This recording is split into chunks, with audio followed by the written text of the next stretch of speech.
Hi everyone, and welcome back to part 2 of this video, where we will be in our lab and performing a few patient leakage test steps on our class 1 medical device, which I have right here. And let's go over the connections. The first thing is the first patient connection on the front of this device, which I've plugged one of my probes at. On the rear panel, I have another patient connection where I've connected my second probe, and the device's line cord is plugged in to its line input, and the other end of that line cord is plugged into the adapter box of our leakage current tester. I have already programmed 2 patient leakage tests into our leakage current device, and the first step is for a single patient connection.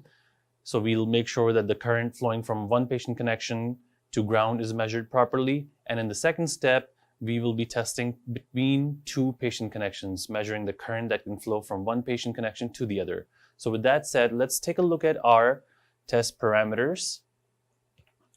And the first parameter is the leakage high value, which is the maximum allowable leakage current per the IEC 60601 test standard. The next 2 values are the voltage high and the voltage low.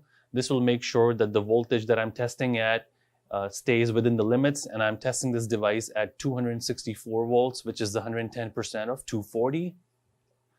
I have a test dwell time of 1 second, delay time of 2 seconds, and then I have an open ground fault condition that I'm going to simulate in this test.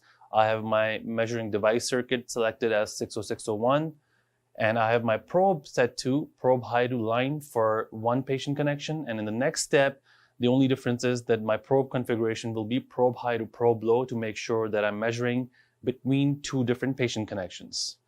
So let's run this test and see what type of results we get.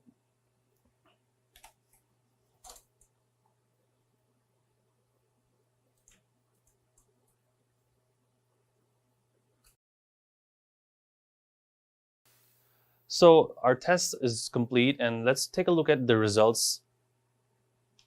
For the first step, the leakage current for a single patient lead was measured to be 70 microamps, and that's the current that was flowing from a single patient connection to the lower side of the power supply, or the reference side of the power supply. For the second step, where we were measuring leakage current between 2 patient leads, it turned out to be about 7.5 microamps, and that's the current that was flowing from one patient connection to the other while the device was running. Thank you for taking time to view this video, and we would love to hear back from you, so please reach out to us.